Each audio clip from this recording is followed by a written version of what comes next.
Thank you. Wow. Well, first of all, thank you all for coming.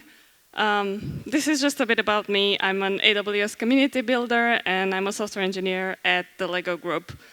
And I know it's after lunch, and people do tend to get a bit sleepy after lunch, but hopefully this talk won't actually put you to take a nap. I'll do my best to keep you awake. Before I dive into my journey, I just wanted to share with you my first experience in Cardiff, which was actually on the 15th of February 2020. So very close to the last Serverless Days Cardiff, but I wasn't here for Serverless Days back then. I was here to see the semifinals of the Wales Open snooker, where Karen Wilson was playing with Ronnie O'Sullivan. If you guys watch snooker, you know that if you leave the arena and don't come back in time, by the time the frame starts, you're not allowed in. And that's what happened to me in the decisive frame. But that was kind of good because when the match finished, I was able to get a picture with the winner, which was Karen Wilson. It was kind of a cool experience, and that moment was also captured on live TV. So there you go, my first appearance at TV happened in Cardiff. But anyway, let's dive into my serverless journey and how it all began. So I've joined the Lego Group in February. And before that, I kind of knew a bit about serverless. I knew about AWS Lambda functions, about DynamoDB. But then it kind of became confusing really quick because I've started to hear all of these things around me, like AWS Step Functions, Amazon Event Bridge, API Gateway, event-driven architecture. It was already a lot. But then CDK framework came into play. Serverless framework, I've heard about serverless framework, but not CDK, so that was all new. Then other things like solution design and structured logging and data privacy. So it kind of became overwhelming really, really fast. But there was only one thing I could do, and that was to turn my inner detective mode on. And I've started to take a look and do some courses on the AWS Skills Builder. I've started to read various blogs on different topics. I was also trying to apply as much as I could, having just some hands-on experience, trying out things that I was reading about, and then just exploring resources in general. And that helped a lot. That helped me build a foundation and an understanding of what the services are, what serverless actually means. But that's not all. One of the main things was that I had a community around me because the best journeys are not the ones that you take all by yourself. So things like being here at conferences like this, but also having people around me with whom I work on a day-to-day basis to help me grow. So my engineering manager and my mentor is the amazing Shin Bristles. He's an AWS hero. He helped me a lot on the journey. I also have two other amazing colleagues, Lee Priest and Charles Eder, community builders. They're all in my squad, and we work on a day-to-day basis and learn from each other. And then I also have, inside the Lego Group, Sarah Hamilton. She talked here earlier, gave an amazing talk. We have Luke and Javier. So these are our community builders in the Lego Group in the London hub. We help each other, we talk to each other, and it's really, really nice. And there's also opportunity out there. We're still looking for great serverless developers. And one fun fact, Charlie and Luke were both here at Serverless Days Cardiff in 2020, not working for the Lego Group, but then soon after they've joined. So things like this bring people together in the community, which is a great thing. And I keep mentioning my squad, but I haven't actually told you what my squad is or what do we do. So I'm part of the loyalty squad, and we deal with Lego insiders, rewards, redemptions, and a few other things. But what I want to highlight here is that we're an autonomous squad, which means that we have our own bounded context with our own repository. We're a 2 pizza team size, which is pretty standard, works well, gives us opportunity to interact with each other. We manage our own AWS account, so we have a lot of control over what we deploy and how we deploy things. We have lots of different microservices, and of course, we have an event-driven architecture. So that's just a little bit about my squad. If you remember in the beginning, I mentioned structured logging, and that it was quite confusing for me because I didn't understand what that was or why that was useful. But I've learned that observability is key. And I just wanted to quickly touch upon like how we use structured logging. Oh, I don't know if that's visible, but hopefully you can see on the screens an example of a structured logging. It's just a way of us passing the information that we need and helping us build good observability systems.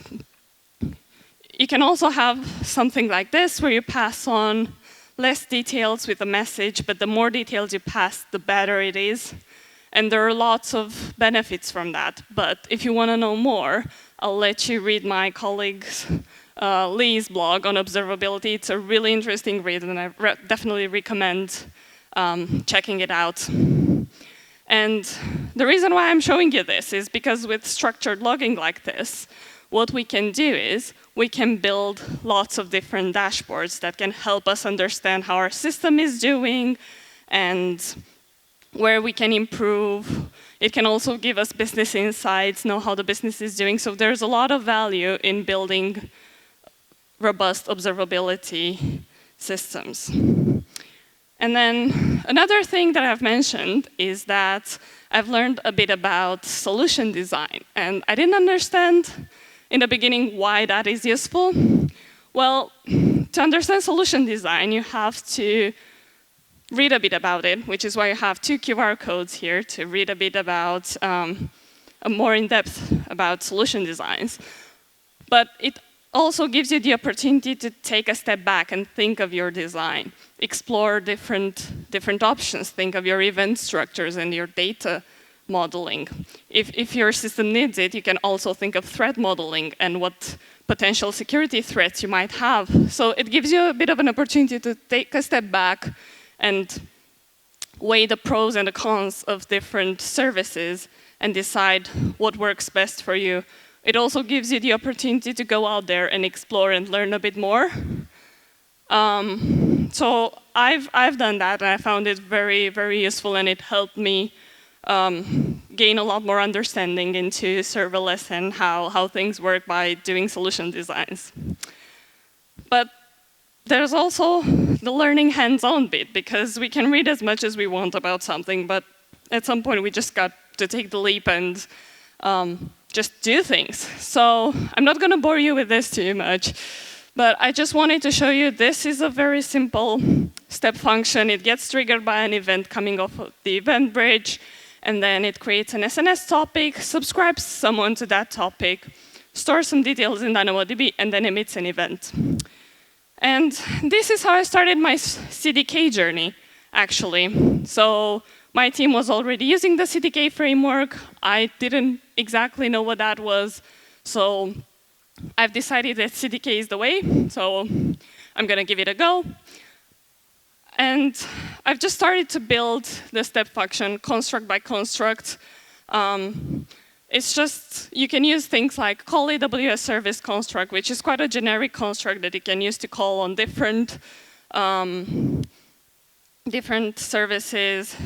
You can create the topic as you've seen in the previous slide, create the subscription here.